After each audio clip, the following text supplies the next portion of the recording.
Listo, profesor. Ok, bueno, buenos días a todos y a todas. El día de hoy tenemos el placer de escuchar al compañero Ricardo Torres, eh, mexicano, que nos estará hoy conversando un poco sobre parte de su trabajo doctoral, que lleva como nombre Acoplamiento entre fenómenos de transición de spin y rompimiento de simetría, ruta para la estabilización de propiedades ferroicas. El compañero Ricardo tiene una licenciatura en nanotecnología en la UNAM, la Universidad Nacional Autónoma de México, en el Centro de Nanociencias y Nanotecnología. Realizó una maestría en física en el área de ciencia de los materiales, eh, como parte del programa internacional del proyecto Erasmus Mundus. Esa maestría tiene una doble titulación desde la Universidad de Rennes en Francia y una universidad en Polonia. Luego, recientemente acaba de culminar su doctorado en física también en el área de ciencia de los materiales, también en la Universidad de Rennes en Francia. Y bueno, está a la espera del inicio de un postdoctorado en el sincrotrón Soleil en Francia, ¿no? Bueno, sin más preámbulos, le damos la palabra al compañero Ricardo para dar inicio a la presentación. Si puedes compartirla. Sí, claro. Mm,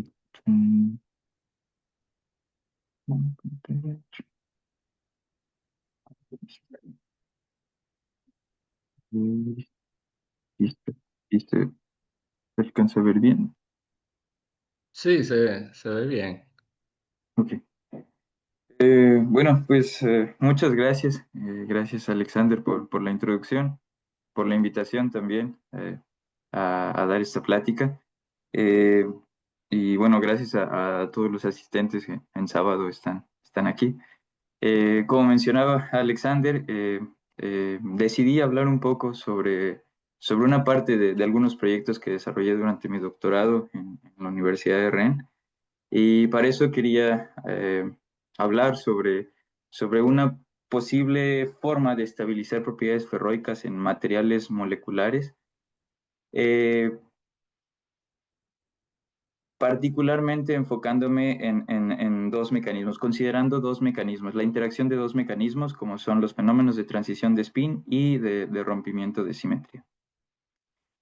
Bueno, como tal, no puedo cambiarla. Ahí está.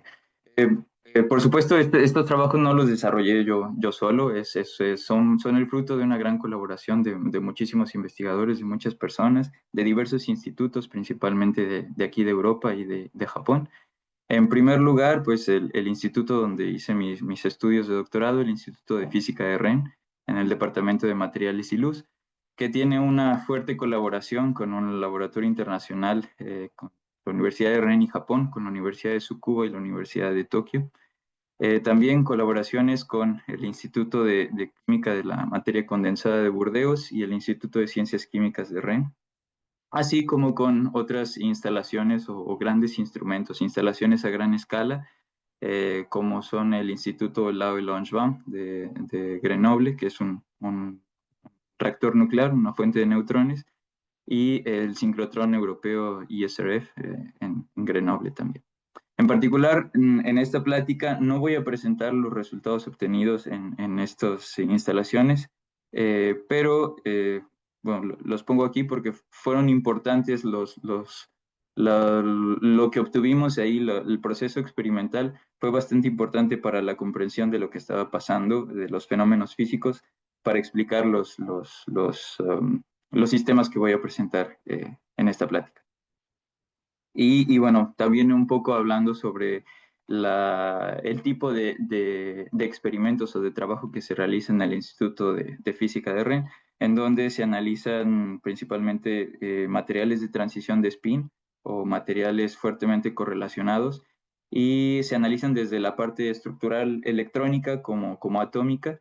Por lo tanto, hay experimentos de difracción de distintos tipos, rayos X, neutrones, electrónica, como espectroscopías ópticas, principalmente enfocados a experimentos con resolución temporal. Y bueno, como mencioné, aquí está el título de mi plática, a ver si puedo poner un puntero, aquí está. Decidí dividir mi plática en 3 secciones. La primera, voy a hablar un poco sobre qué son estos materiales de transición de spin y los dos fenómenos que son las claves en mi presentación. Uno es la transición de spin y el rompimiento de simetría. Y cómo, considerando el acoplamiento de estos dos, pueden dar lugar a transiciones de fase no convencionales que estabilizan propiedades ferroicas, como ejemplos que tengo aquí en 2 casos, uno el efecto magnetoeléctrico y uno conocido como un rompimiento de simetría ascendente. Bueno, finalmente algunas conclusiones. Eh, bueno, empezando, como mencioné, los materiales a los que me voy a enfocar son materiales de transición de spin, los cuales pertenecen a un mundo mayor, a un grupo mayor de materiales llamados materiales moleculares multiestables. Eh, y para entender, para poder explicar un poco mejor todas las propiedades de los materiales de transición de spin, voy a dedicar un tiempo para explicar los materiales moleculares. En general, como su nombre lo dice, la parte de materiales moleculares se refiere a sistemas en los cuales los bloques fundamentales de construcción son las moléculas. En general, algunas propiedades de estos materiales, propiedades físicas de estos materiales, las podemos llevar incluso a la escala molecular. Se encuentran ya presentes desde la escala molecular. Lo cual nos da una gran posibilidad de modificación de las propiedades físicas del material si consideramos la gran biblioteca de grupos funcionales que hay para desarrollo de moléculas, si consideramos los distintos sustratos que pueden tener estas moléculas o las interacciones que hay entre las distintas moléculas, así como el ambiente en el que están, por ejemplo, el disolvente en donde están embebidas.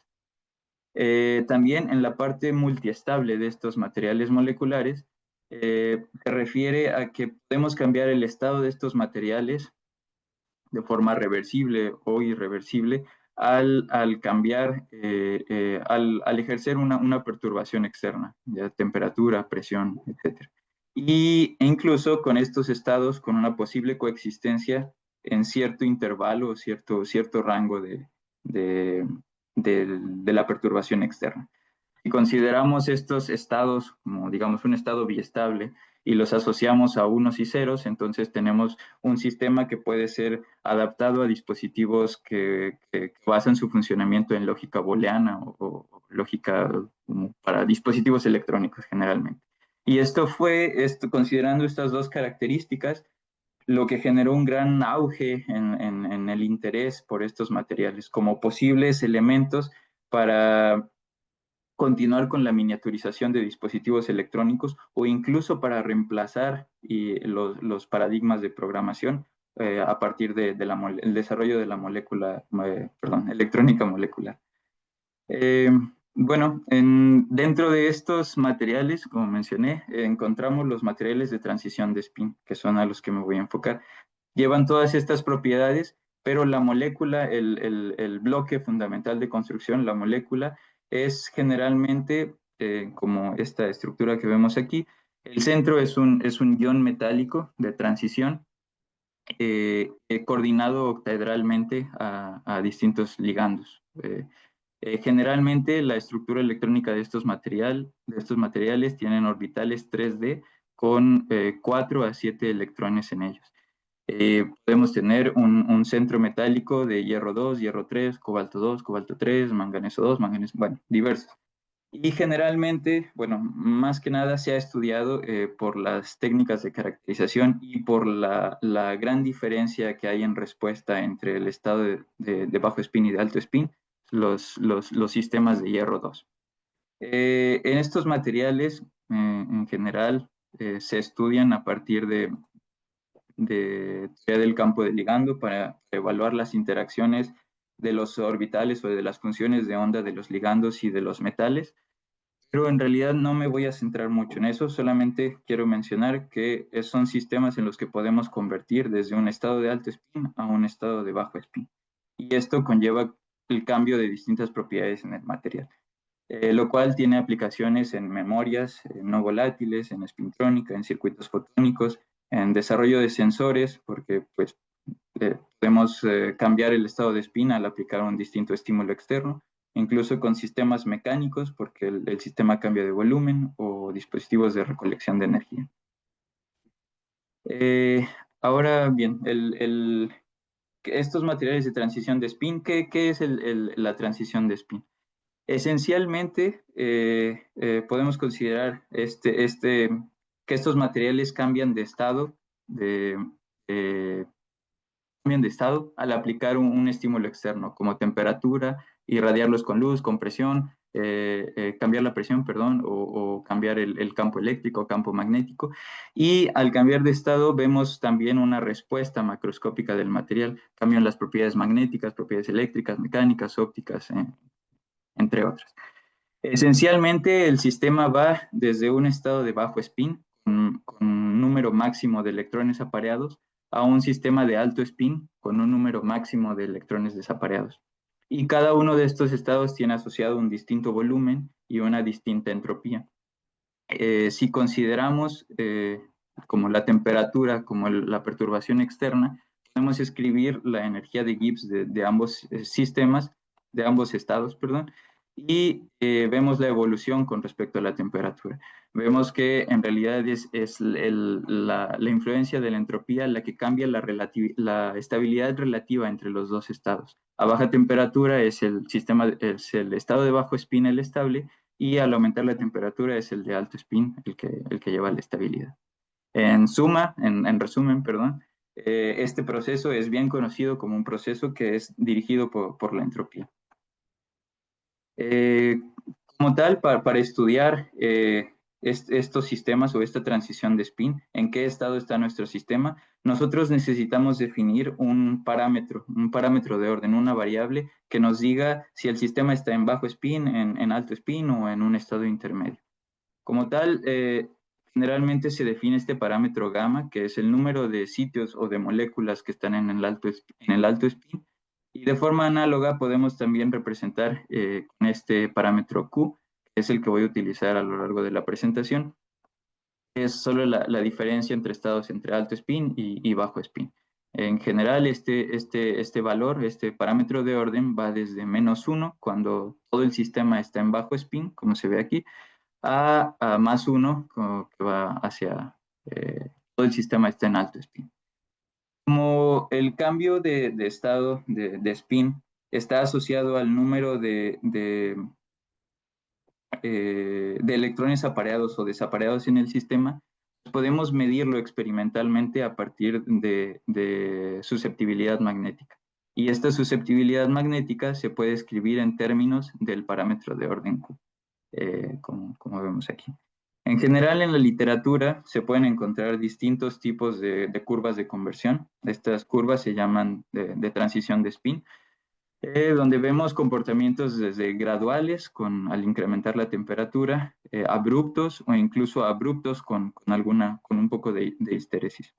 Y todos estos comportamientos se deben, la gran variedad de comportamientos se debe a las interacciones elásticas intra e intermoleculares, esto se le llama cooperatividad. Pero hay muchísimos tipos de interacciones ocurriendo al mismo tiempo en el sistema, entonces es algo un poco complejo de estudiar y de entender. Entonces, junto con el desarrollo experimental de estos materiales, ha habido un gran esfuerzo en la parte teórica para poder entender qué es lo que está pasando. En este sentido, eh, uno de los modelos más sencillos matemáticamente hablando para describir esto es la teoría de Landau de transiciones de fase, en donde se describe el sistema, el potencial termodinámico del sistema, como una expansión en series de Taylor del parámetro de orden, en este caso Q, que es el parámetro de orden de transición de spin. El objetivo de la teoría de Landau es describir la evolución de los estados estables del sistema. Por lo tanto, si minimizamos este potencial termodinámico, podemos evaluar cómo cambia la estabilidad, el mínimo del sistema, conforme cambiamos la temperatura. Y si extraemos los valores del parámetro de orden con respecto a la temperatura, pues podemos reproducir las curvas de transición de spin. Algo importante de esta teoría de Landau es que en este parámetro vemos acoplada la energía elástica asociada al cambio de volumen del material cuando cambia de estado de spin. Si es positivo, tenemos un acoplamiento débil con la energía elástica, y si es negativo, tenemos un acoplamiento fuerte. Entonces podemos reproducir ambos casos, cuando es una transición continua o cuando es una transición abrupta, también conocida de primer orden, con cierta histéresis. En general, bueno, el teoría de Landau no es el único modelo, hay muchos más modelos que tratan de involucrar muchos más fenómenos físicos pasando al mismo tiempo, de distinta complejidad, pero en general todos estos reproducen de forma exitosa estos dos comportamientos básicos que son la transición continua y la transición discontinua del estado de spin. Sin embargo, en la literatura, estos dos no son las únicas que encontramos. Encontramos una gran variedad de curvas que a veces son bastante complejas. Por ejemplo, en este caso, que es una curva escalonada, en este caso donde hay asimetría entre el proceso de calentamiento y el proceso de enfriamiento, y en este caso donde aparte de la asimetría, la histéresis es muy ancha. Y en todos estos casos en la literatura se ha encontrado que junto con el cambio de estado de spin hay un cambio en la simetría del material. Por ejemplo, aquí de triclínico a monoclínico, de ortorrómbico a monoclínico o de tetragonal a cúbico. Sin embargo, aún sabiendo que hay estos cambios de simetría, no hay descripción experimental ni teórica en donde se involucren estos cambios de simetría, que son, en principio, se pueden medir y serían una fuente muy importante de información para poder entender la transición de fase de estos materiales de transición de spin. Pero bueno, ahora que mencioné los cambios de simetría, en particular, bueno, me refiero a ellos como tenemos un sistema en dos estados y para pasar de uno al otro tenemos ganancia y pérdida de operadores de simetría que definen la estructura. Esto es un cambio de simetría. Por el tipo de análisis que yo quiero hacer, que va a ser basado en teoría de Landau, eh, como es una expansión en series de Taylor en función del parámetro de orden, esta variación del parámetro de orden tiene que ser muy pequeña. Por lo tanto, yo me busco que estos cambios de simetría sean muy pequeños y haya una relación de grupo-subgrupo entre la fase de alta simetría y la fase de baja simetría. A esto se le llama symmetry breaking en inglés. Generalmente lo voy a representar con esta SB para cuando lo vean, o bueno, rompimiento de simetría. Y bueno, ¿a qué me refiero con grupo-subgrupo? Es que, digamos, en el subgrupo tiene todos los elementos de simetría del grupo, un conjunto menor quizás, y no hay formación de nuevos elementos de simetría. En este caso podemos tener varios ejemplos, por ejemplo, en el caso, por ejemplo, de pérdida de simetría translacional, tenemos un duplicado de la celda al pasar a baja simetría, un cell doubling, o cuando hay pérdida de simetría rotacional, tenemos un cizallamiento en la estructura, un desplazamiento de los planos atómicos, y este tipo de distorsión se le llama distorsión ferroelástica. Y al igual que con el cambio de simetría, necesitamos establecer un parámetro que nos diga en qué estado está nuestro sistema. Por tanto, definimos este parámetro eta, que mide cuánto se desvía nuestra estructura de la estructura de alta simetría. Entonces, eta es distinto de cero en el estado de baja simetría y eta es igual a cero cuando el sistema está en alta simetría, porque pues, no se puede desviar de sí mismo.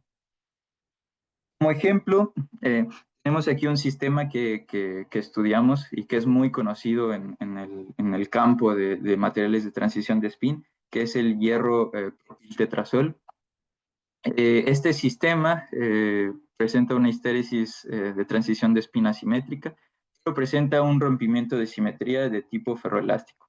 Es decir, pasa de un estado con una red hexagonal en la alta simetría, y en la baja simetría hay una pérdida de este eje ternario y el sistema pasa a una red triclínica.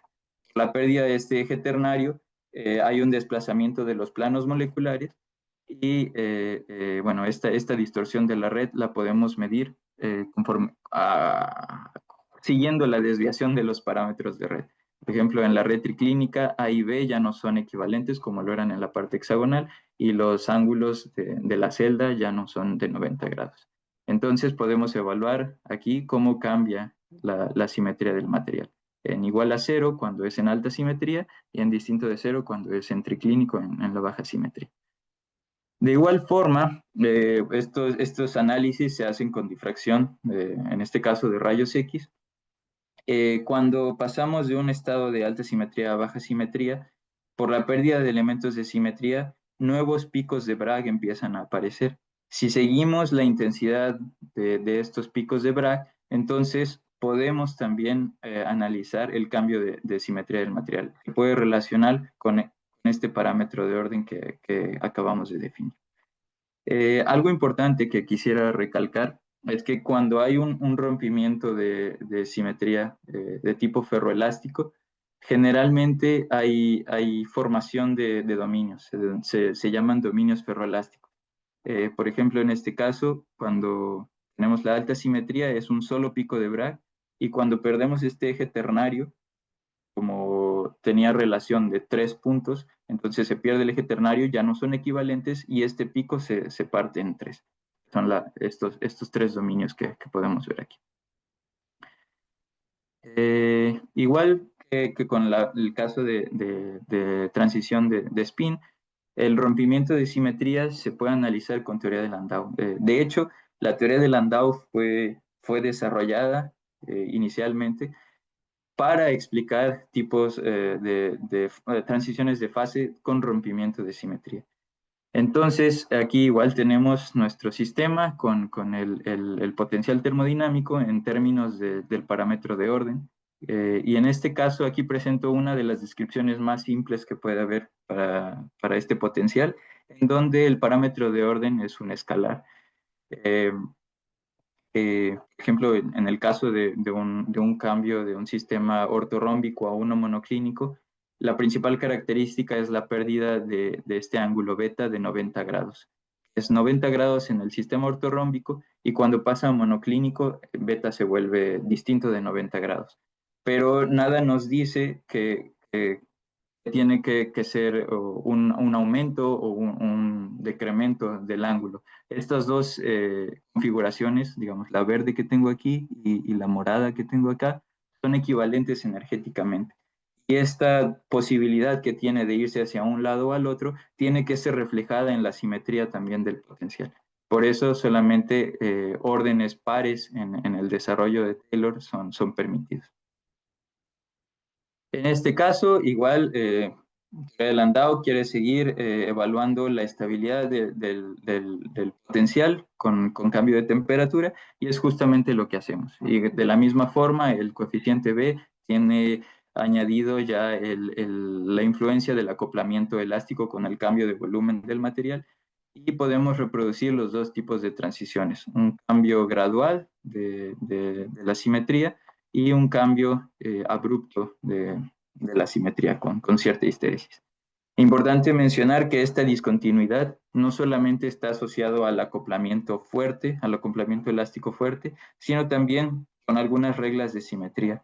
Por ejemplo, cuando se pierde un eje ternario, eh, muy usualmente el parámetro de red es bidimensional, perdón, el parámetro de orden eta es bidimensional, y esto causa que haya términos cúbicos permitidos en el potencial. Estos términos cúbicos forzan el potencial a ser de primer orden o discontinuo. Ahora bien, ya tenemos las dos partes: el potencial que no cambia de simetría, que es la transición de spin, y el potencial que rompe simetría. Y los dos son bien entendidos y estudiados de forma separada. por teoría de Landau o por otros métodos, y son bien descritos. Sin embargo, aquí yo tengo sistemas que presentan estos dos fenómenos físicos.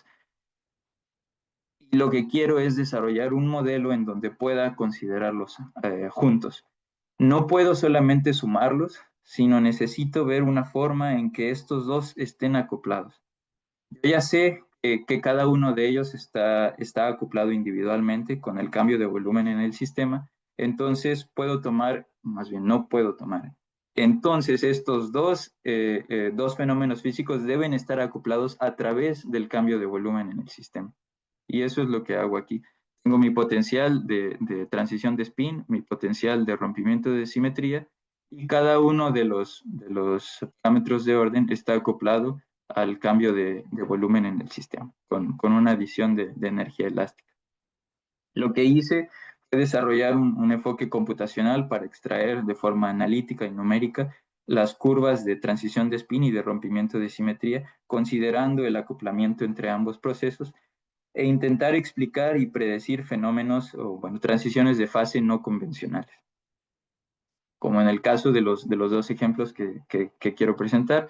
Uno es la transición de spin escalonada, que se ve aquí, se presenta en compuestos de transición de spin polares de manganeso 3, en donde se observó un efecto magnetoeléctrico. Y en el otro caso es una curva de histéresis asimétrica en un complejo de hierro 2 de transición de spin, que presenta un rompimiento de simetría ascendente. Y bueno, esto nos lleva al primer ejemplo que quiero poner, el primer caso, tiene que ver con efecto magnetoeléctrico. En términos simples, efecto magnetoeléctrico es la posibilidad de cambiar la magnetización del material a partir de la aplicación de un campo eléctrico o la polarización eléctrica a partir de la aplicación de un campo magnético. En general, este efecto se ha reportado en materiales multiferroicos de óxidos inorgánicos con ordenamiento magnético. Sin embargo, ha habido en los últimos años un nuevo enfoque de tratar de obtener este efecto en materiales moleculares de transición de spin. ¿Por qué se pensó esto? Pues si consideramos que alguno digamos, de las perturbaciones que podemos hacer para cambiar el estado de spin es el campo magnético, y si esta transición de spin está asociada a una distorsión polar de la estructura cristalina del material, entonces podemos generar un efecto magnetoeléctrico en materiales moleculares. Esto lo estudiaron, ay, no puedo ver,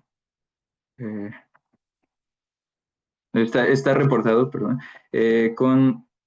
lo reportaron el grupo de Grace Morgan en Dublín, en materiales de manganeso 3, en donde observaron que el sistema va a baja temperatura en una estructura triclínica con todos los sitios, las moléculas en bajo spin. Cuando aumentaron temperatura, alcanzan una meseta, un estado intermedio que también es triclínico, pero hay una conversión parcial de estados de spin. Algunos sitios están en alto spin y algunos en bajo spin, y esto genera un doblamiento de la celda por el ordenamiento de spines. Si aumentamos más la temperatura, ¿sí? Aumentamos más la temperatura, todas las moléculas se convierten a alto spin, se pierde este doblamiento de la celda y aparte hay una distorsión ferroelástica hacia un estado monoclínico. Lo que quiero recalcar aquí es que eh, se ve que hay dos contribuciones, no solamente por el cambio de simetría, hay un cambio en la polarización eléctrica, sino también por el cambio de estado de spin, hay una contribución al cambio de la polarización eléctrica. Y bien, bueno, ellos continuaron estudiando, si ya vieron que es posible obtener estados polares al cambiar la temperatura, pero ahora fue aplicar un campo magnético para poder cambiar el estado de spin. Y eso es lo que hicieron aquí.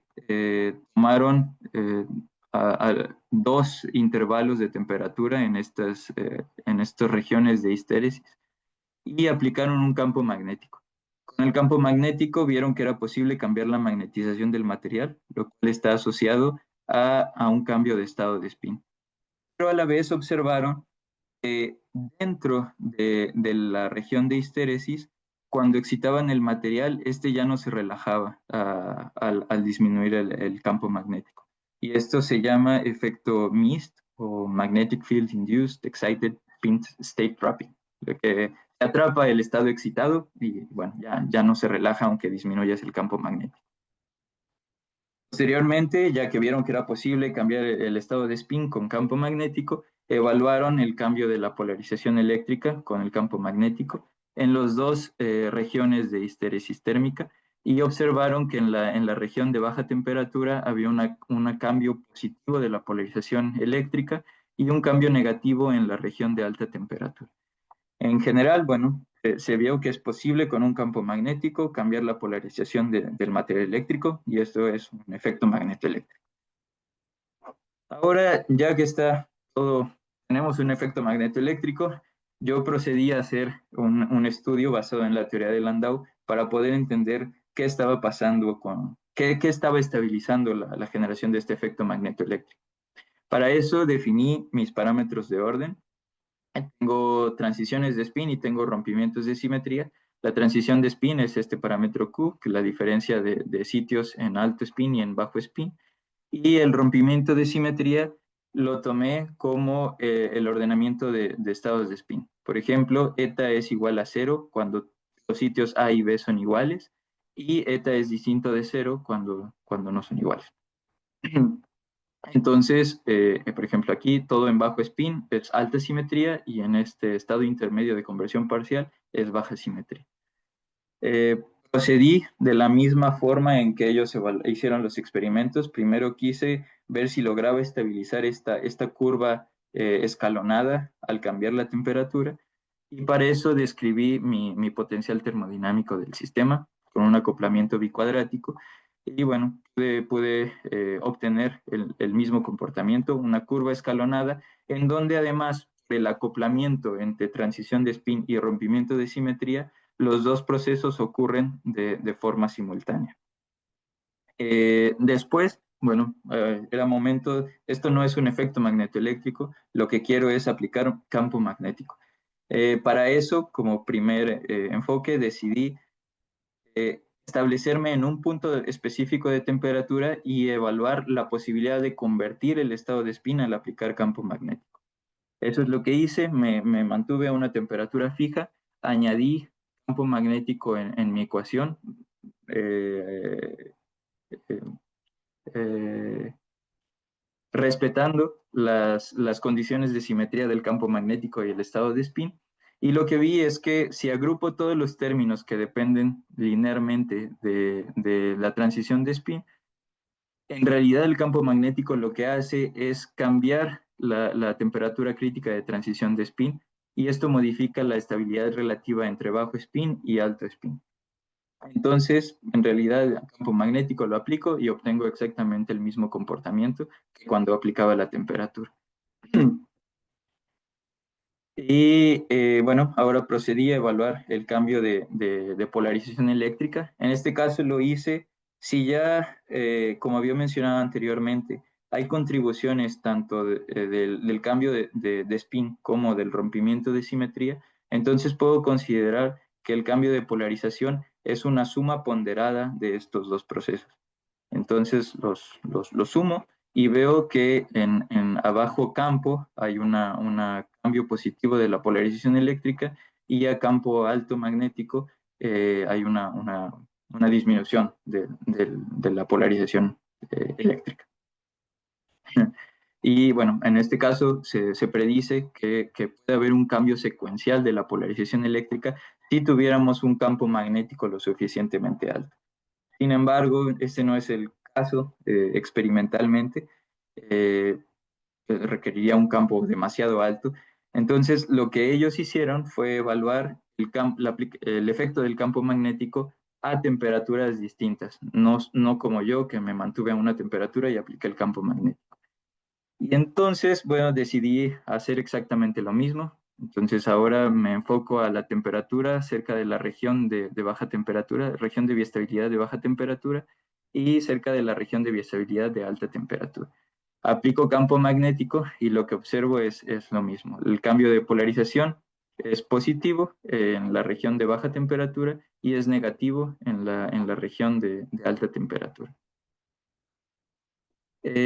Posteriormente yo tengo más potencial de hacer cosas con el modelo. No solamente tengo que evaluar un punto de temperatura, sino puedo hacer un barrido de temperaturas y de campos magnéticos. Y esto me generaría un diagrama de fase de campo magnético con temperatura. Entonces procedí a calcularlo y bueno, este es el experimental que ellos obtuvieron.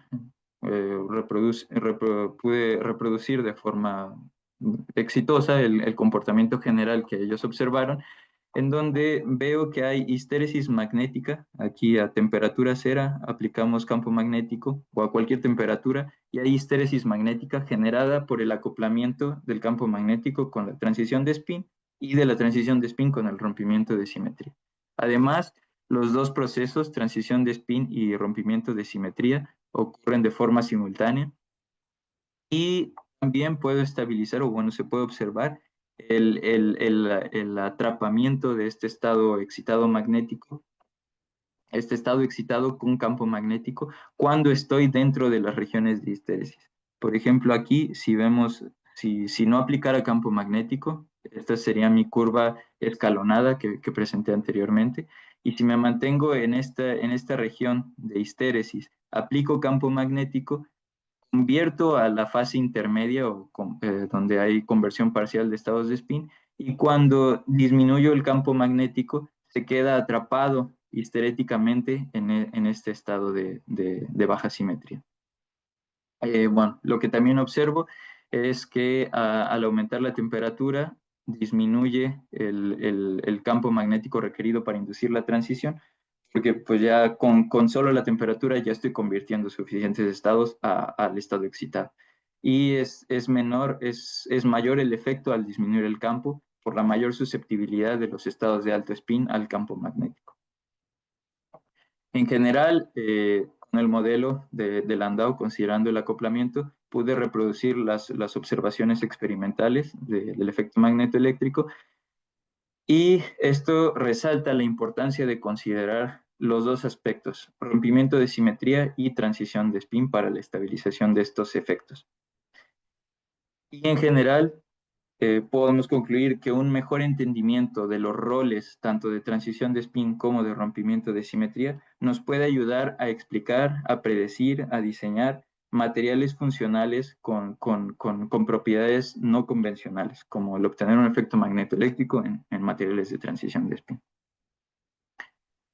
Ahora, el segundo caso me parece muy interesante, es este de rompimiento de simetría ascendente.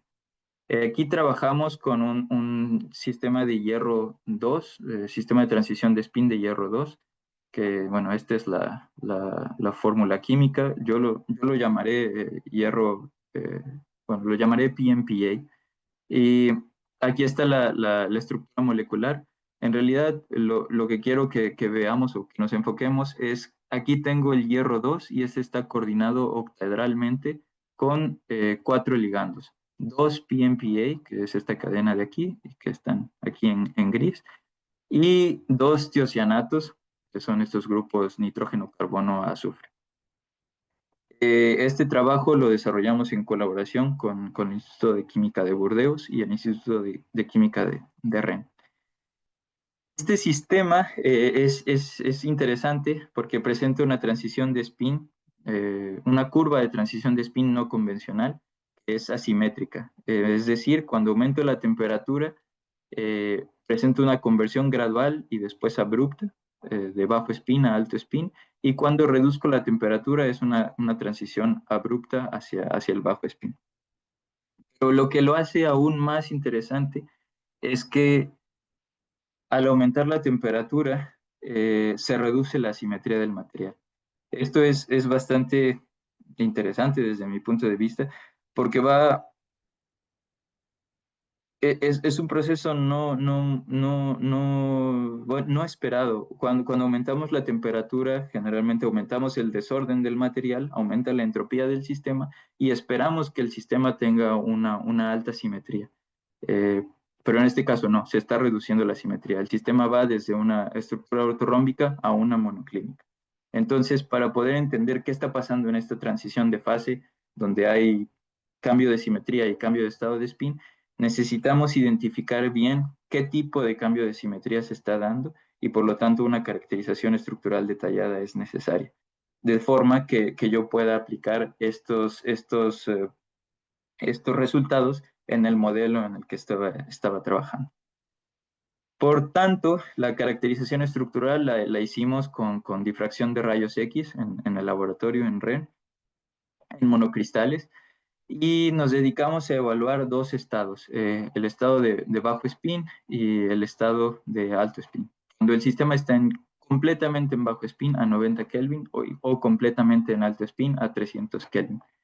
Pues, procedimos a evaluar los distintos planos de reconstrucción del espacio recíproco para identificar la aparición o desaparición de elementos de simetría a partir de la aparición o desaparición de picos de Bragg. Por ejemplo, en el plano H0L vemos en este caso la pérdida de un eje binario. Desde aquí hay una distorsión de la red, como un cizallamiento en la red, y esto el cambio del ángulo beta es característico de una transición ortorrómbica a monoclínica.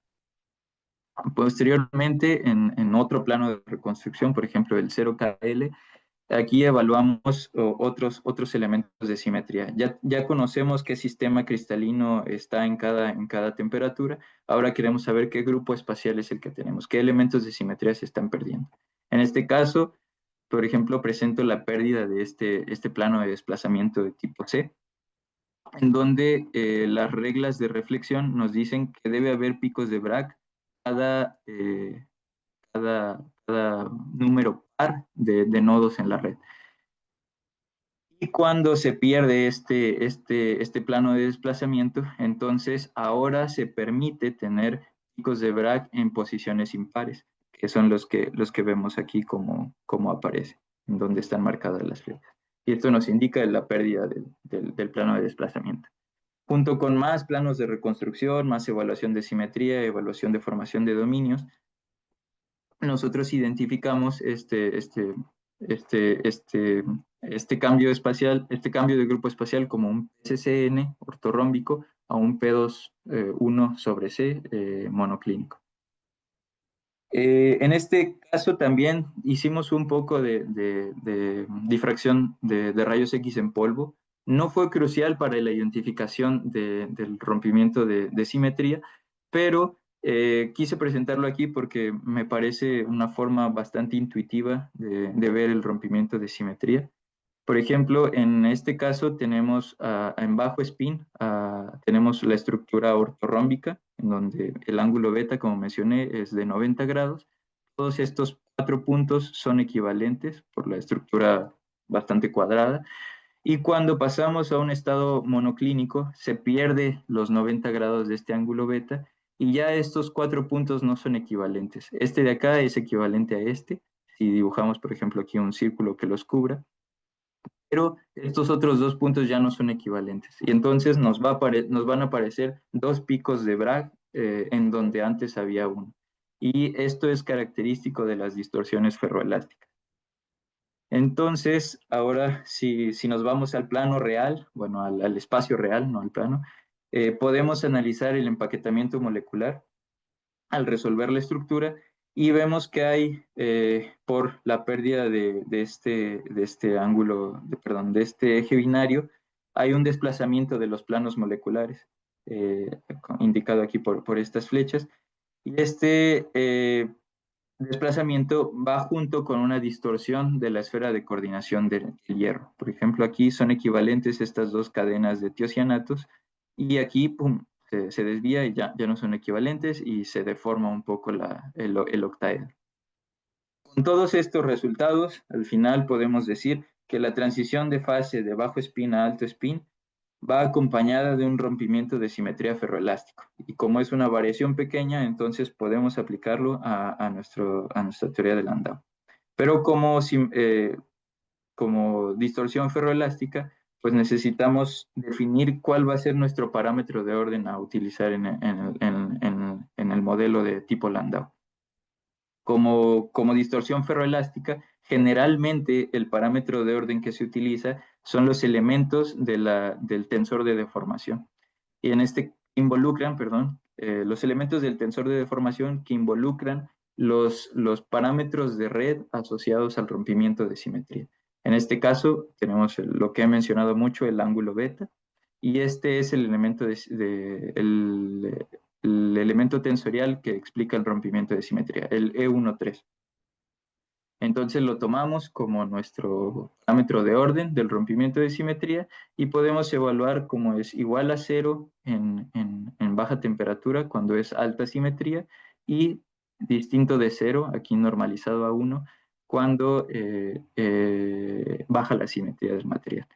De igual forma, como había mencionado, podemos seguir la evolución de las intensidades de los picos de Bragg que aparecen al romper la simetría y vemos que la descripción es equivalente.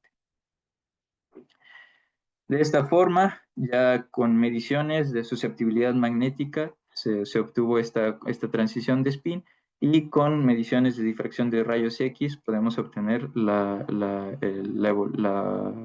curva del rompimiento de simetría.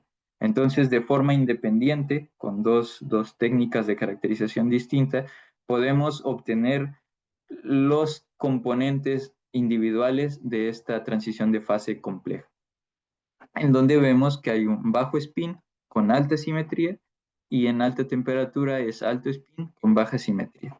Y a esto se le llama al rompimiento de simetría ferroelástico. Cuando aumentamos la temperatura, es a lo que se llama rompimiento de simetría ascendente, que se encuentra en la literatura como ascending symmetry break. Ya que tengo mis parámetros de orden, los puedo meter en mi modelo de Landau, desarrollar un poco el potencial termodinámico a utilizar, en este caso utilizando un acoplamiento lineal cuadrático y bicuadrático, y evalúo cómo se mueve la estabilidad del sistema cuando yo cambio la temperatura del sistema.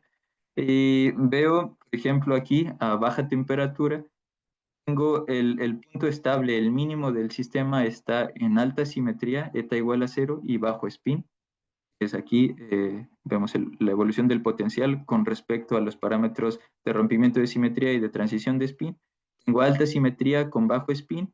Al aumentar la temperatura, empieza el mínimo de transición de spin a irse un poco hacia Q igual a 0, que es conversión parcial 50-50, pero no se va del todo hacia el alto spin por la formación de barreras energéticas. Sin embargo, empieza ya a ser estable también un estado de alto spin, y en este caso es estable igualmente alta simetría con baja simetría, y se forman estados metaestables con biestabilidad. Después aumento más la temperatura, sobrepaso estas barreras energéticas y el sistema se va hacia el alto spin y hacia la baja simetría, que es lo que vemos en este mapa 2D. Y extraigo toda la evolución de estos mínimos, entonces yo puedo dibujar las curvas de transición de spin y de rompimiento de simetría, que son estas dos de acá.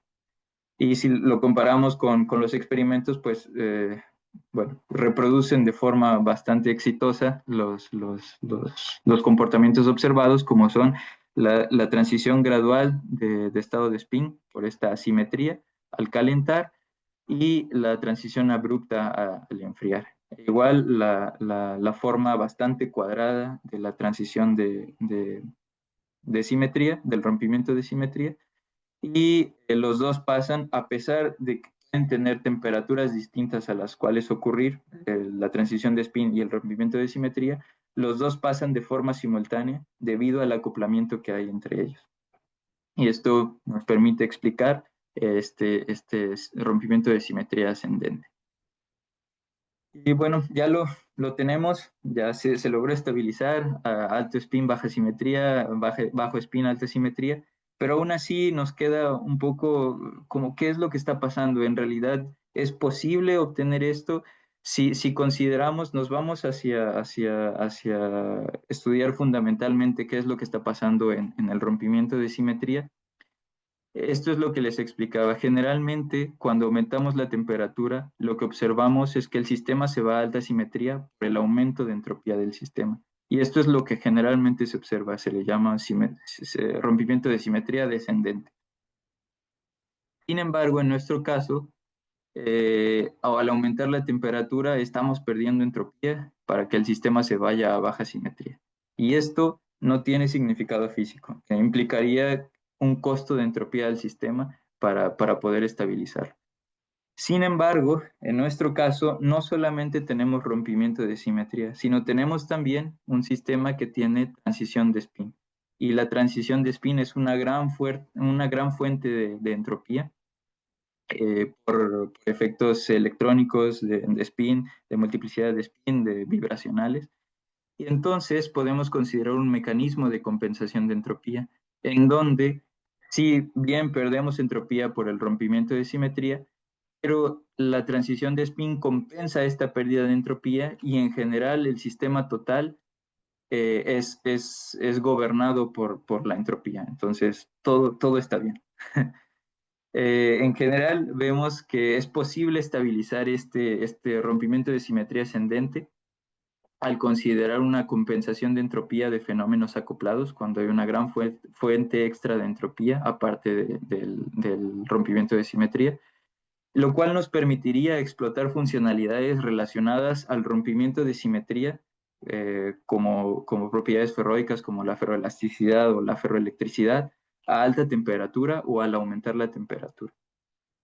Y bueno, esto es posible generalizarlo para otros sistemas, no solo de transición de spin, pero algunos que presenten biestabilidad electrónica junto con el rompimiento de simetría. Esto bueno, me lleva a mis conclusiones. Como vemos, o intenté explicar, el acoplamiento entre rompimiento de simetría y transición de spin nos permite explicar y predecir varias transiciones de fase inusuales, en donde podemos eh, encontrar lo que mencioné, el efecto magnetoeléctrico en materiales de transición de spin, en donde también están las curvas de transición de spin escalonadas y también en cambios simultáneos entre transición de spin y rompimiento de simetría. En la parte de rompimiento de simetría ascendente, pues lo podemos estabilizar también junto con las curvas de transición de spin con histéresis asimétricas. Y también, no lo presenté aquí, pero estuvimos trabajando en otros sistemas donde al considerar el acoplamiento entre ambos, podemos explicar la formación de fases metaestables atrapadas por enfriamiento súbito o incluso yendo un poco más fuera del enfoque general de Landau, podemos estudiar la dinámica de la fotoconversión en sistemas de transferencia de carga. En general, eh, el acoplamiento permite la generación de propiedades asociadas al rompimiento de simetría, controladas mediante estímulos externos que cambian la transición de spin. Y bueno, podemos ver que en este sistema de tipo Landau, si bien es cualitativo pues da bastantes resultados importantes y tiene un gran potencial para explicar fenómenos que no han sido considerados del todo. En general, el potencial lo podemos ver en integrarlo a otros, tal vez el considerar estos dos aspectos, rompimiento de simetría y transición de spin, considerarlos, integrarlos a modelos un poco más complejos, tal vez para incluir un poco las fluctuaciones en el sistema, los que nos permitiría estudiar la dinámica fuera del equilibrio de distintos materiales. Y también extenderlo no solo a materiales de transición de spin, pero a otros sistemas que presenten biestabilidad electrónica. Y bueno, con eso concluyo. Muchas gracias. Bueno, le agradecemos al compañero Ricardo por la excelente presentación. Iniciamos el ciclo de preguntas. Comenzamos de manera cualquiera que quiera intervenir de los que están presentes. Por favor, levantar la mano.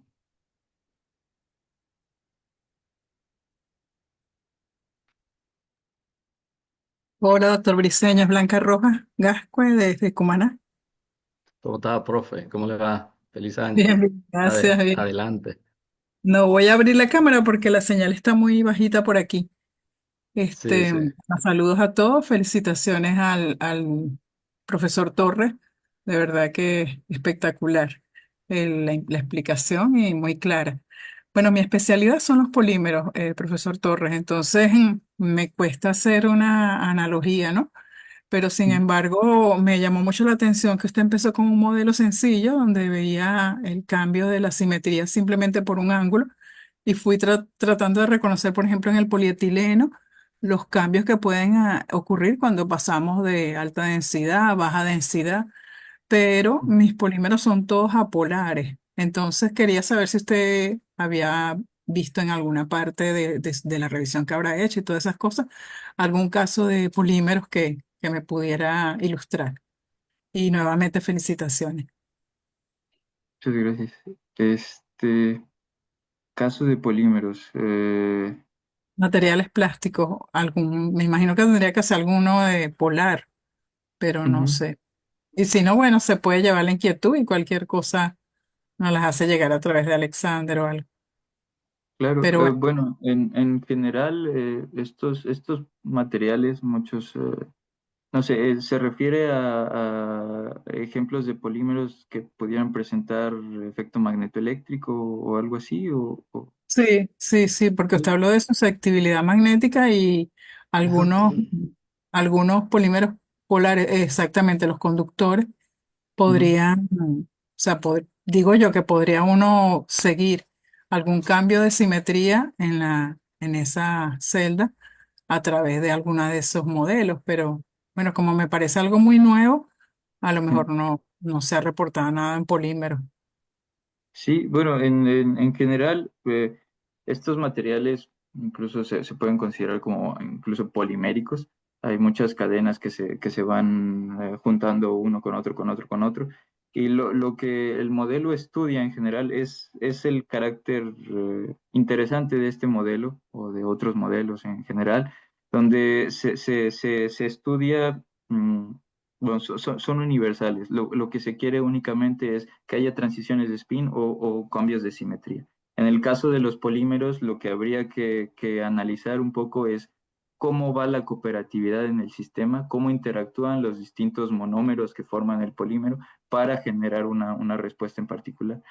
No, bueno, los materiales de transición de spin sí se analiza un poco las conexiones que hay entre los distintos elementos que los componen, que puede ser un símil a los polímeros, pero como tal, precisamente como efecto magnetoeléctrico, no lo he visto del todo.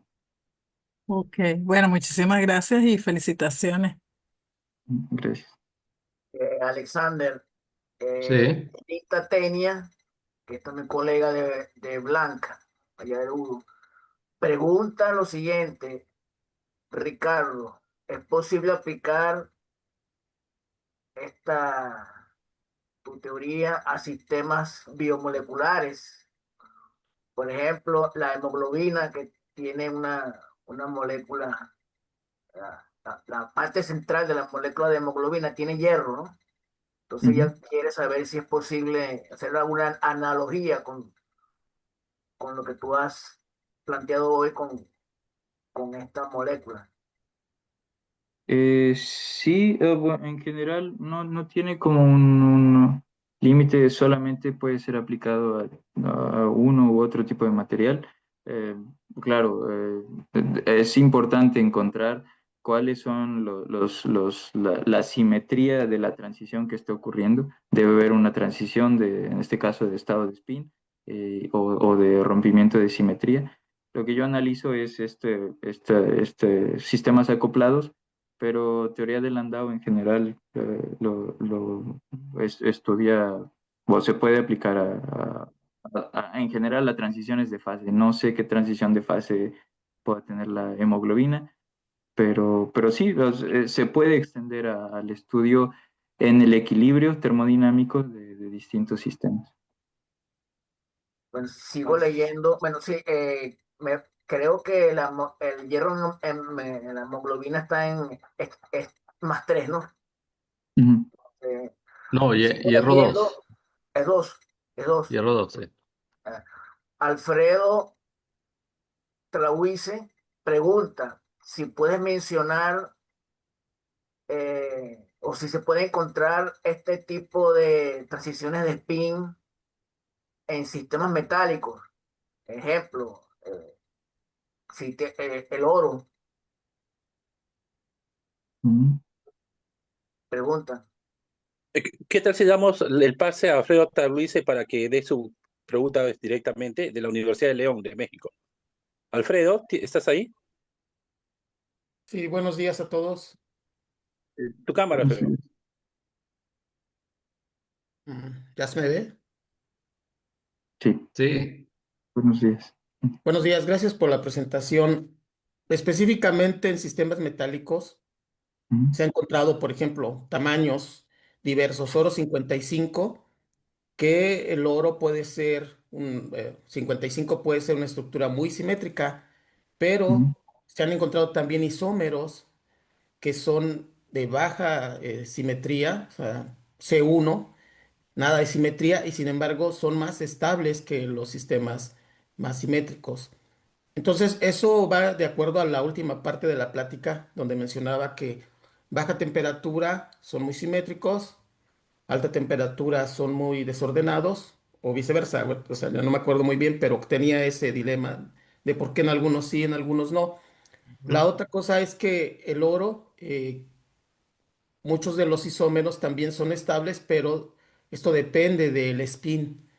En algunos no solamente tienes singulete, sino triplete, quintuplete, etcétera. O sea, tienes un cambio de spin, saltas a estos sistemas. Entonces, mi pregunta es si en oro se podría esperar este tipo de transiciones de spin con lo que mencionaba en la plática. ujú.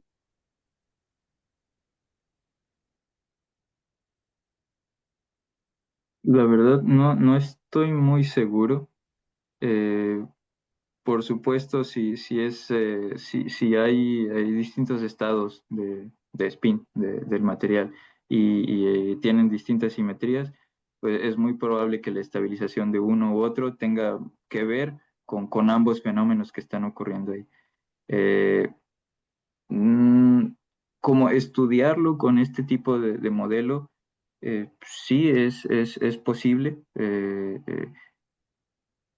pero la verdad no estoy muy seguro con qué tipo de transiciones de spin hay en estos casos. En lo que estudio aquí es estos materiales de transición de spin, donde la diferencia, el gap que hay entre los niveles energéticos es muy poco, entonces es muy fácil intercambiar entre un estado y el otro. En el caso del oro no sé muy bien cómo se transiciona. Gracias. La otra es que cuando caracteriza cada estado, Ujú, por ahí tenía unas curvas donde en alto spin se veía que este eta variaba mucho y eso te habla de que está muy distorsionada la red. No recuerdo en cuál diapositiva era, pero cercana a estas.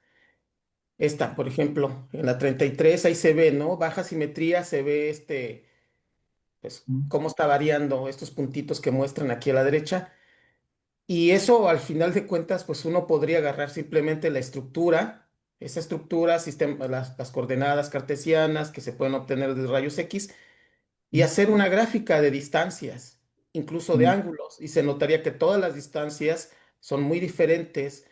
Entonces, en el caso contrario, en alta simetría, uno solo vería, si uno grafica aquí en el eje X la distancia en Armstrongs y aquí en Y el número de esas distancias, como si fuera frecuencias, uno vería que casi todas formarían columnas, los tipos de enlaces presentes que haya metal ligando, no sé, Mm, que diga hierro o carbono, y se podría tener de una manera muy visual este efecto de que la baja simetría va a hacer que todos los enlaces se distorsionen. O sea, que estén alrededor de un valor, pero no son exactos como en el caso de alta simetría. Entonces, esa mm, sería otra forma muy rápida de caracterizar, y eso es algo que uno hace normalmente en sistemas moleculares. ujú. Ok. Sí, sí, bueno, en general, bueno, igual evaluamos las distorsiones que hay en la esfera de coordinación. Aquí, la verdad, la transición es muy directa, todos se ajustan aquí a uno, que está normalizado a uno. Esto, toda la variación de puntos que hay aquí es por las intensidades de los picos de Bragg, son un poco variables dependiendo la sensibilidad de cómo reduzcas el background y todo en el sistema, y bueno, el decaimiento es por un factor térmico, como un Debye-Waller factor. Eh, pero sí, sí, sí, es muy probable, es muy bueno el poder graficar toda la distorsión de los enlaces. Es algo que más o menos intentamos hacer con esta parte de aquí, que me pareció bastante visual. No son en los enlaces como tal, pero se puede ver la distorsión en la esfera de coordinación y el split del pico de Bragg. Y el último comentario es que precisamente la baja simetría de un sistema lo puedes ver desde muchos espectros, incluso infrarrojo te mostraría muchos picos cuando tienes un sistema desordenado. Sí. Pensemos en C60, que es el más simétrico que conocemos. O sea, te Mm, mostraría 4 picos en infrarrojo, pero si tú tienes un C60 que ya ha sido distorsionado por la temperatura o computacionalmente tienes un sistema que no es perfecto, entonces verías mm, muchos picos alrededor de un pico principal, que es el caso que mm. muestras. Aquí el azul se desdobla por el efecto de que se baja la simetría, pero eso lo podemos ver en muchos espectros, ya mencionaba, vibracionales de, por ejemplo, dicroísmo circular. Muchos de estos se notan cosas de ese tipo, pero pues es Sí, interesante. Muchas gracias por la plática. sí, de nada. Tenemos la mano levantada por acá de David Landines. Sí, Adelante. buenos días, gracias, ¿me escuchan? Buenos días. Sí, Si Eh, puedes encender la cámara, por favor. También estoy con una señal muy baja aquí y el Ok, celular adelante. está rápido. Es una pregunta a Ricardo, yo llegué un poco atrasado, pero nosotros en el pasado hicimos algunas muestras de hexaferritas que tienen un acoplamiento magnetoeléctrico de ferroeléctrico y ferromagnético en altas temperaturas, incluso temperatura ambiente todavía se ve. mm, Eh, ese tipo de materiales se podrían simular porque ahí yo no sé efectivamente si hay una transición de spin, como usted lo menciona, y la simetría ahí para caso ferroeléctrico, ¿cuál sería el rompimiento de simetría? ¿Podría comentar si usted tiene alguna información al respecto? sí, el caso de estos materiales, bueno, sí, sí es por ordenamiento magnético. Este modelo como tal, no. Pero bueno, se puede adaptar otro modelo, ¿no? Digamos, necesitaríamos un parámetro de orden que defina el orden magnético del material. Y en el caso ferroeléctrico, pues igual la dirección de los dipolos magnéticos se puede utilizar también como parámetro de orden para definir la estructura. Eh, el caso es identificar las simetrías de las transiciones y buscar una forma de acoplar estos dos procesos.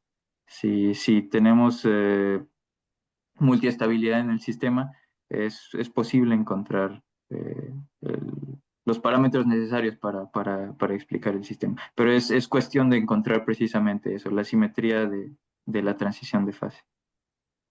Y una final, en el caso de los modelos que el modelo que está mostrando aplicado en resultados experimentales, ¿qué, qué, Ujú.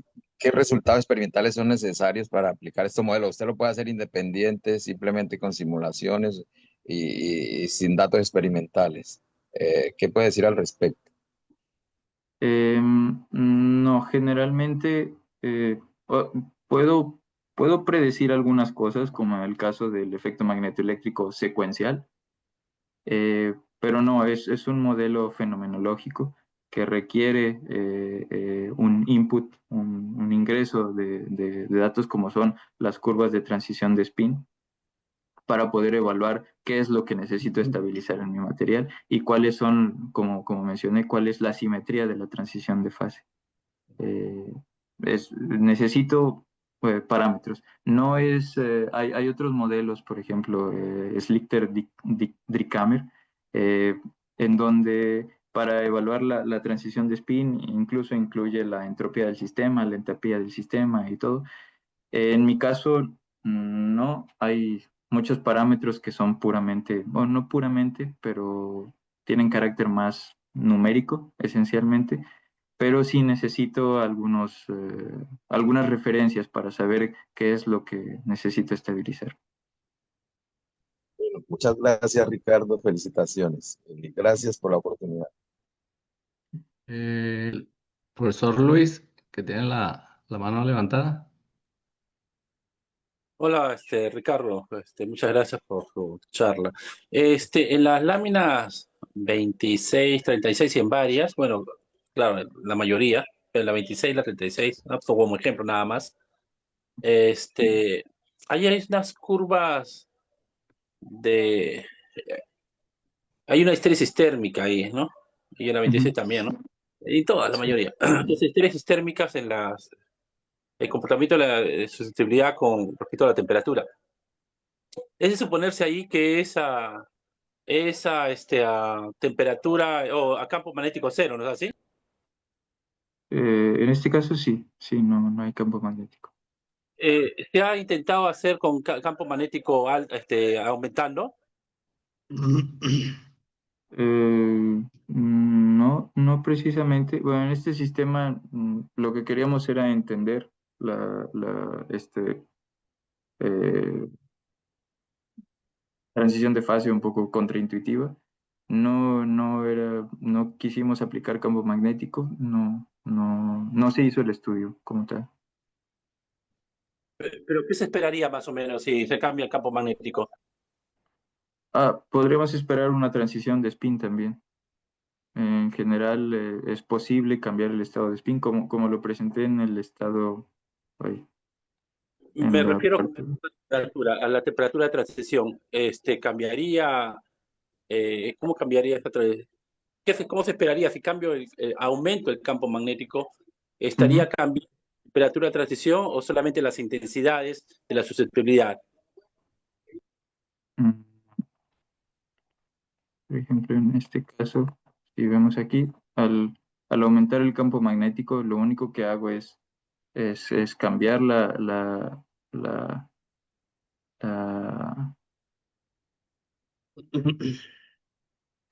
Sí, habría cambios de las temperaturas de transición porque el campo magnético estabiliza más, digamos, las fases de alto spin son mucho más susceptibles al campo magnético.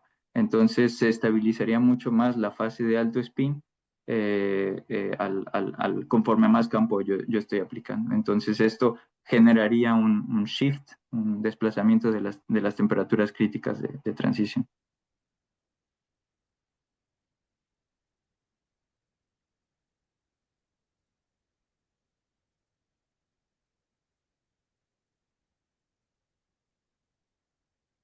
¿Algún comentario adicional, Luis? No, gracias, muy amable, Ricardo, todo excelente. Gracias, muy amable. Gracias. ¿Alguna persona que quiera? Tenemos aquí Alexander Hernández. Adelante, profesor. Bueno, gracias Ricardo por la charla, la verdad muy interesante, muy clara. Por ahí me quedó una duda en la parte del sistema que tiene como tres transiciones, que va de P1 a P1 amarillo a la otra más, que después hiciste unas simulaciones. Eh, claro, está. Ahí se ve, por ejemplo, la curva experimental tiene muy poquita histéresis, digamos. Ujú.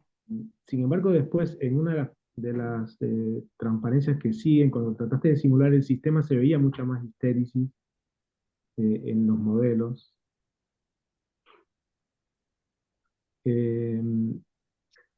Como que no sé si llegaron a simular esa curva de esa transición triple, porque acá, por ejemplo, se ven como que los modelos tienen mucha más histéresis que lo que parece en la curva experimental. No sé si llegaste a simular la curva experimental o fue sencillamente cualitativo. Me quedó esa duda acá. En al inicio fue simplemente cualitativo. Lo único que quería era ver si era posible estabilizar los dos, la curva escalonada. Y después ver si era, en realidad fue algo, mi objetivo era llegar a ver si considerando para ambos fenómenos físicos yo podía ver un efecto en el cambio de la polarización. Utilicé como referencia este material, pero aquí solo presento un material de manganeso 3, pero en realidad utilicé 4 materiales de manganeso 3 con distintas anchuras de histéresis, con distintos comportamientos, eh, todas con distorsión ferroelástica, pero solamente quería evaluar la posibilidad de generar estos cambios. En realidad, este modelo está corto. Sí, bueno, por supuesto, todo modelo está corto, ¿no? Pero en este caso, mi parámetro de rompimiento de simetría es por el ordenamiento de spin, pero si quiero ser mucho más crítico en la forma de explicarlo, necesitaría añadir otro parámetro de orden de rompimiento de simetría por la distorsión ferroelástica. Entonces, bueno, ya se complica bastante. Por un solo término que añada, se complica bastante el cálculo de las estabilidades.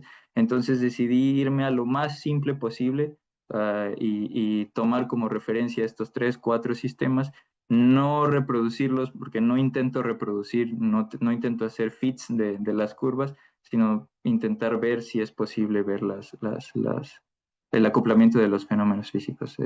Eso es todo. No me enfoqué a específicamente obtener las anchuras de Hysteresis. Gracias. De hecho, en particular, bueno, me llamó la atención que la primera transición sí tiene como una histéresis bien y las otras, en la curva experimental, como que no se ve, no está claro si la histéresis está o es muy chiquita. Si muestras de vuelta de la curva experimental, nada más atrás, por favor. Claro, ahí en las otras transiciones como que no está claro si hay histéresis. Bueno, gracias, muy, muy linda la charla. Felicitaciones. Gracias.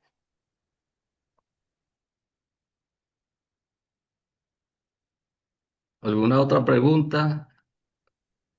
Fermín, de la gente que está conectada en las redes.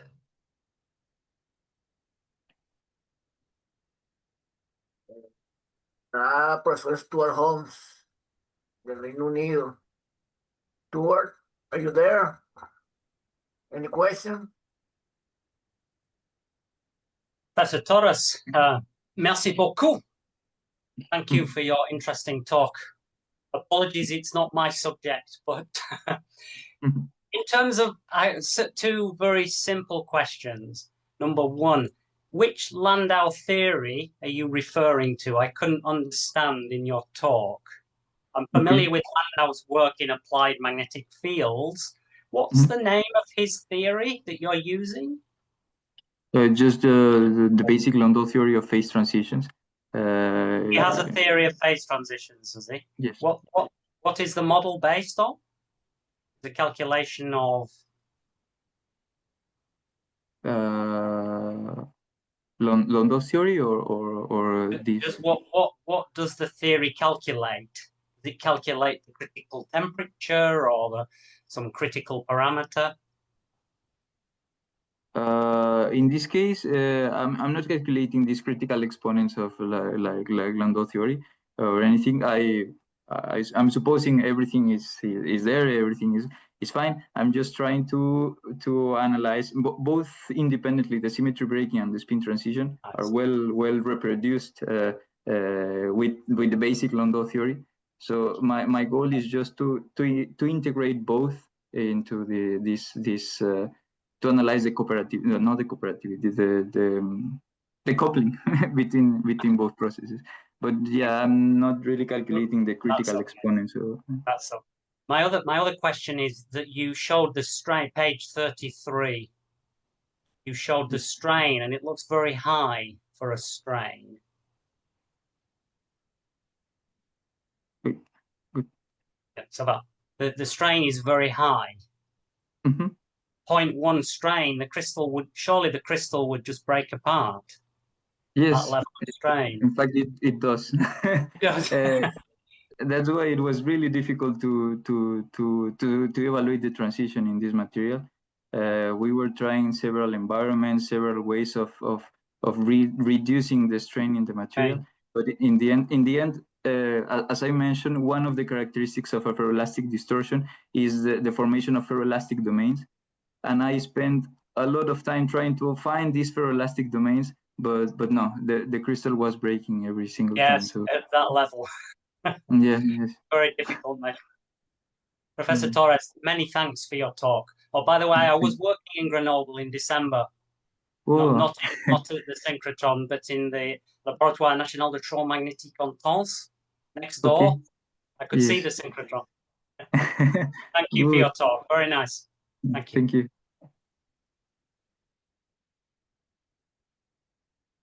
¿Alguna otra pregunta?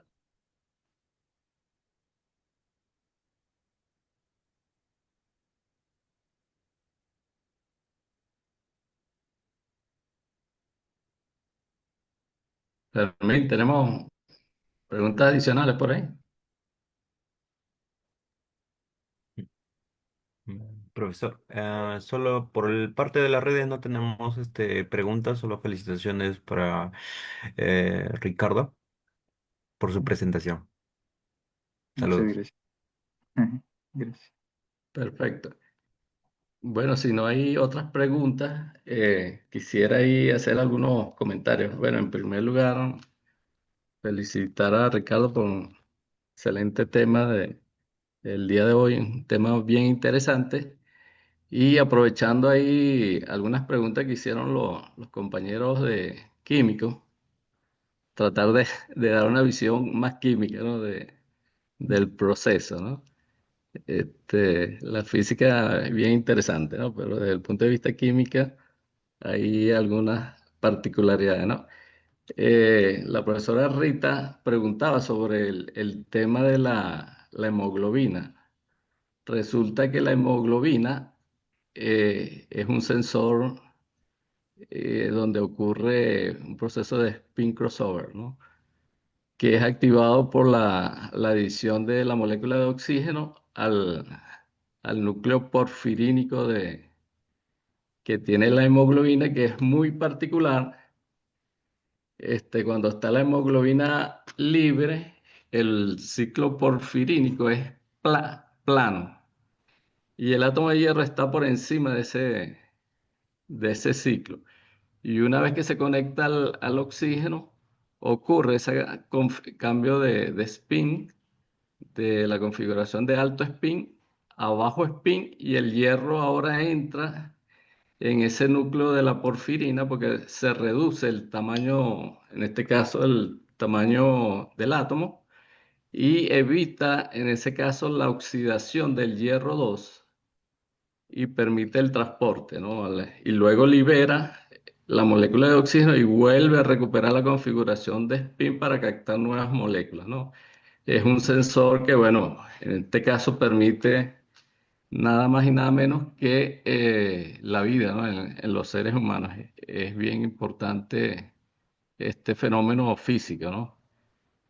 Y lo otro tiene que ver, para que ocurra este fenómeno, hay algunas condiciones particulares, ¿no? Por ejemplo, en el tema de los metales de transición, la posibilidad que haya acceso a dos configuraciones de spin con energías relativamente cercanas, ¿cierto, Ricardo? Ujú. Que en el caso de los complejos, por ejemplo, el último que mostraste, tiene que ver con la energía de la lo que llamamos los químicos teoría de campo ligando, ¿no? Cómo modulas esa energía y tiene que ver mucho con, en ese caso, los elementos que coordinan a la especie metálica, en este caso el hierro. Normalmente este tipo de compuestos, los elementos coordinantes son átomos de nitrógeno, en algunos casos azufre u oxígeno, ¿no?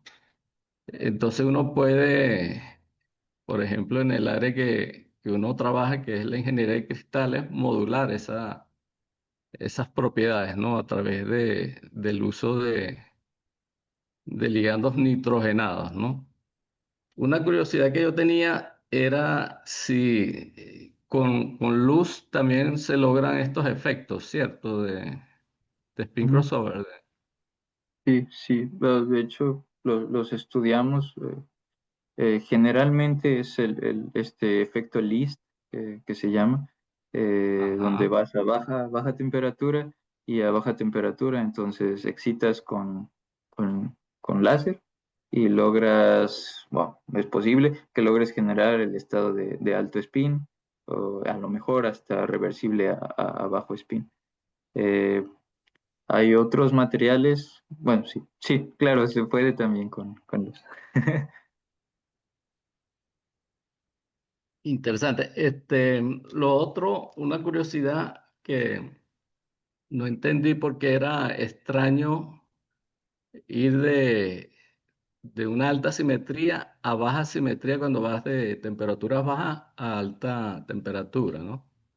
Ujú, Uno esperaría todo lo contrario en el caso de, a medida que baja la temperatura, el orden debería ser mayor, ¿no? ujú. Sí, sí, pero o sea, cuando bajas la temperatura, digamos, todo se congela ¡pum! Y hay mayor orden en el sistema, pero eso también implica una menor simetría en el material.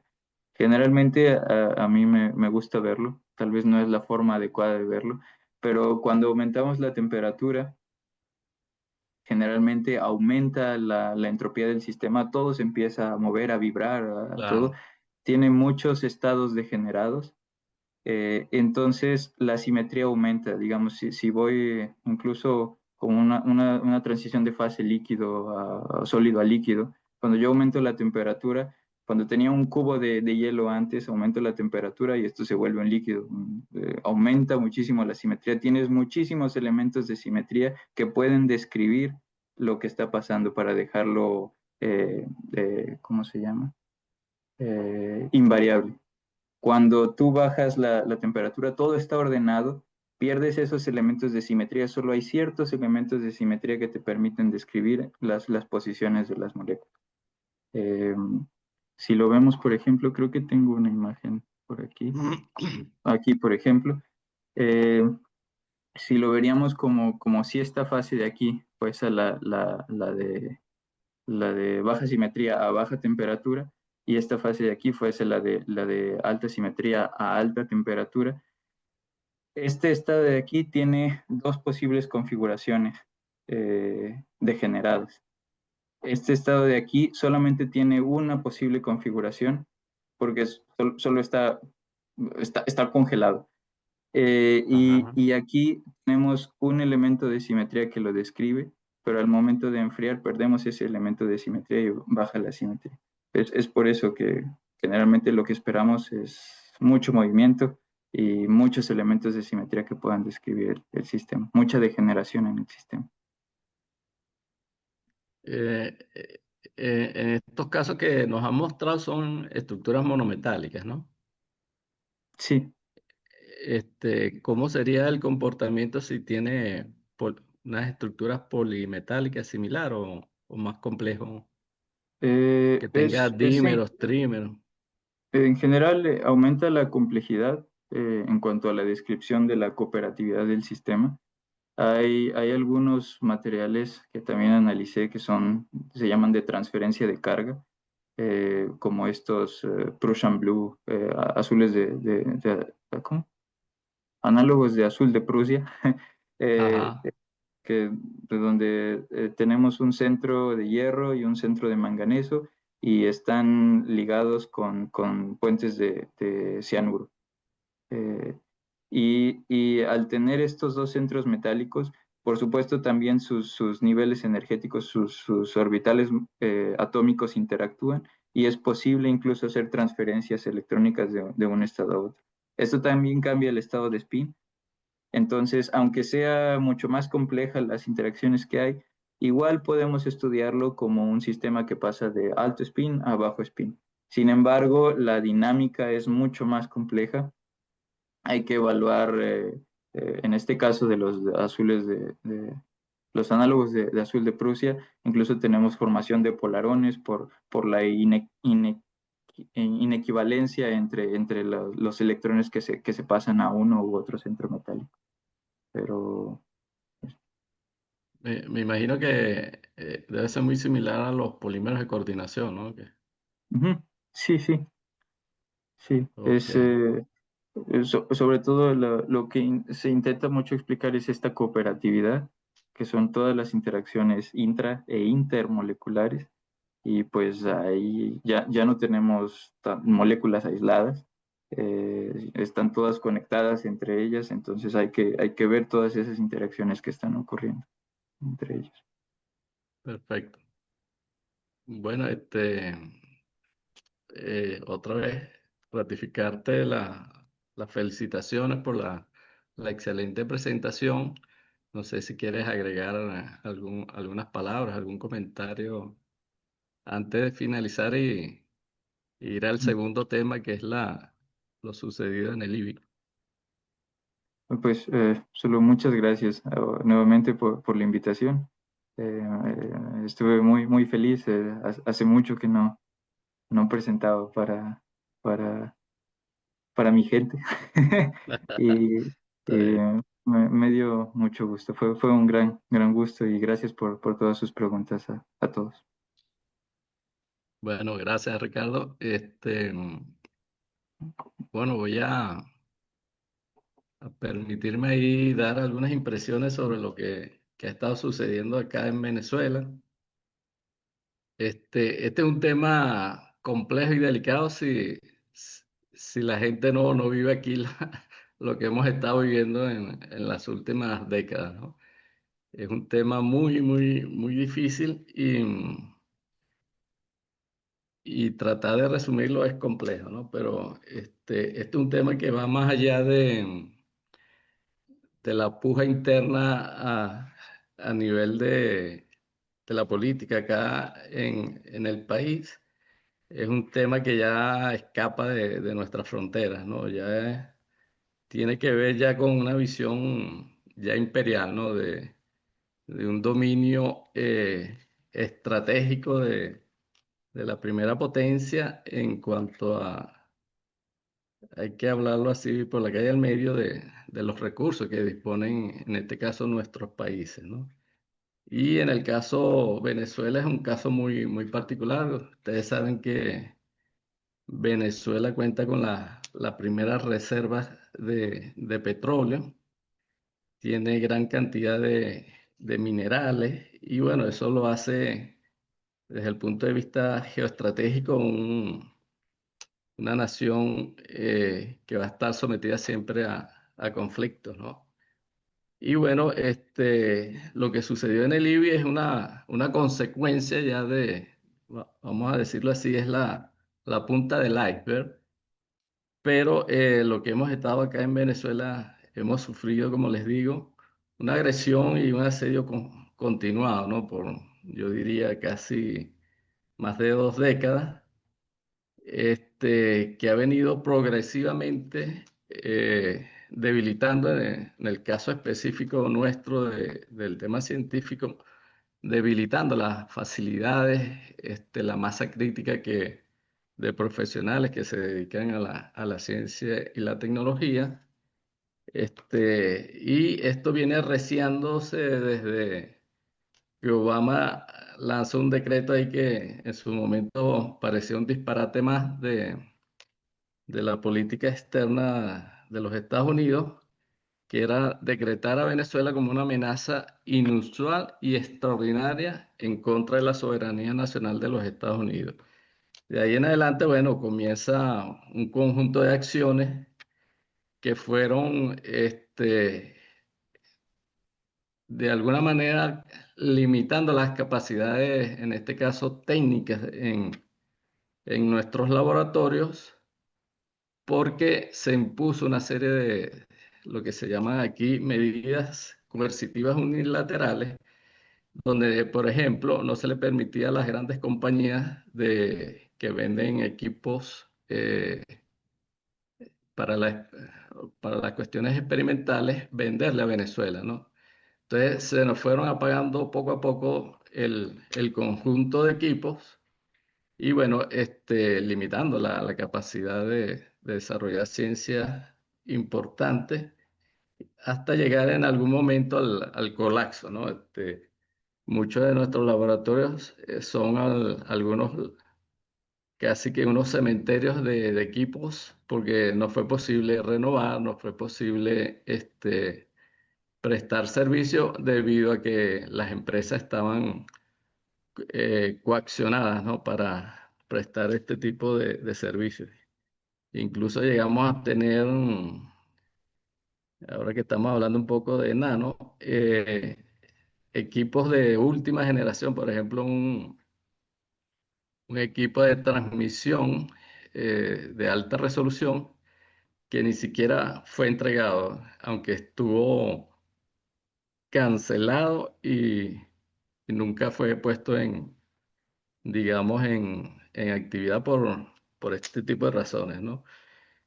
Y bueno, como consecuencia de eso, a partir de un asedio ya frontal que se viene realizando en los últimos 3 meses, donde nos cercaron el Mar Caribe, ya no podíamos exportar algunos elementos como el petróleo a algunos países, nos cercaron los cielos,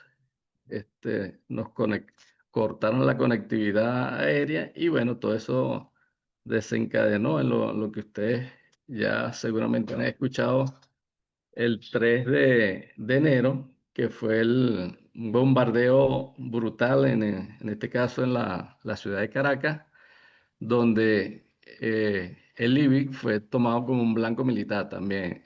En ese caso, la gente se preguntará por qué el IBIC. Resulta que en el IBIC hay, por la situación geográfica donde está el instituto, hay un conjunto de antenas especializadas para comunicaciones, temas militares. Y bueno, uno de los primeros sitios que fue impactado, en este caso, se dice que fueron alrededor de 3 misiles que impactaron esta zona donde estaban las antenas.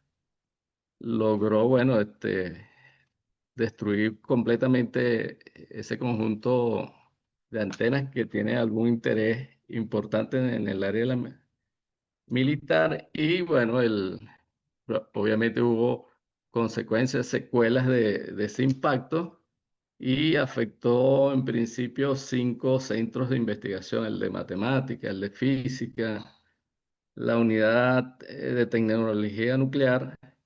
Estábamos muy preocupados en ese momento porque, para información de ustedes, en el IBIC se construía el primer reactor nuclear que se construyó en Latinoamérica en su momento y está cerca de la zona de impacto, aunque está inactivo, hay material radiactivo ahí gastado que pudo haber generado una emergencia radiológica importante, ¿no? Además hay un cementerio también de unidades gastadas radiactivas, muchas que se usan, por ejemplo, para usos medicinales, fuentes de cobalto 60. Y bueno, hay un tema importante ahí ya casi que psicológico. La gente está atemorizada, ¿no? De volver a su sitio de trabajo, pero bueno, hay que sobreponerse y continuar con. Pero como les digo, esto esto va más allá del caso Venezuela, ¿no? Ya seguramente el compañero ha escuchado que las intenciones de Trump también con México, este, con algunos países cercanos, vecinos como Colombia.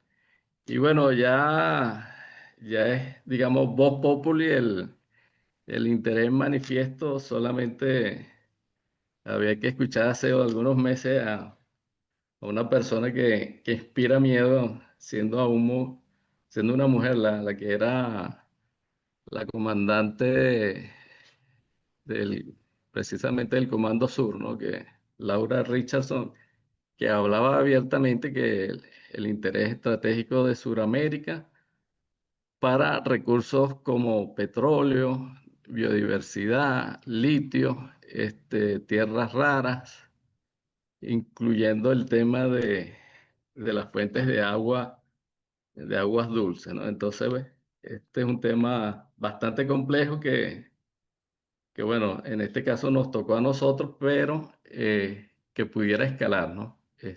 Por lo que hay que tener mucho cuidado con estos temas. Entonces, bueno, si Fermín quiere hacer algún comentario adicional. No, ya tú lo dijiste, ¿no? Yo estuve una semana antes de las bombas. En el Estuve IBIC. por allá, sí, estuve por allá con Pedro Silva. Y bueno, me sorprendió mucho, ¿no? Ya tú lo dijiste.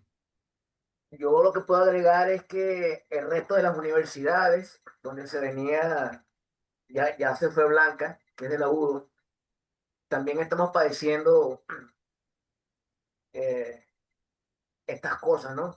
De hecho, el Claro, laboratorio que teníamos de óptica eh, fue destruido. Este, y la Facultad de Ciencias, donde funcionaba el departamento de física, química, donde está tu amigo Isaías, fue declarado por los bomberos, eh, ahí no puedes entrar porque hay mucho material radiactivo que estaba ahí. De hecho, ahí funcionaba el IBIC Zulia, ¿te acuerdas? claro, claro. Los equipos que estaban allí se los robaron, los desbarataron todo. Entonces, bueno, la situación nuestra eh, está igualmente deplorable, ¿no? Entonces, para hacer investigación acá tenemos que apoyarnos en colegas de afuera. Yo, por ejemplo, me mantengo al día con David Landines, que está por aquí, y los amigos de Brasil también. Si no, no podemos hacer mucho. Bueno, yo aquí culmino, yo agradezco a Ricardo, a todos los que han participado. No sé si Jimena tiene alguna cosa que agregar. Profesor José Fermín, buenos días. No, en las redes no hay nada al respecto. Igual, muchísimas gracias al palenista por la charla del día de hoy. Y pues como varios han comentado en el chat, pues todos nuestros abrazos y solidaridad obviamente con Venezuela. Y nada, muchísimas gracias a todos por la charla del día de hoy. Jimena, ¿puedes informar quién va a hablar la próxima semana? Sí, profe, para la próxima semana, ya le digo. Hoy es 17. El 24 tenemos nombre, bueno, Mijail de Kroitoru. The inverse Faraday effect as a mechanism for optical control of quantum states in superconducting rings. De la Universidad de Bordeaux. Bien, entonces, bueno, aquí cerramos. Entonces, Bueno, el que tenga sus cámaras disponibles puede encenderla para despedirnos. Gracias, Alexander. no, Gracias, gracias a ustedes Ricardo. por la invitación y por la charla. A todos los que Muchas han gracias. participado. Gracias. Hasta luego, Muchas que gracias. estén bien. Chao, gracias.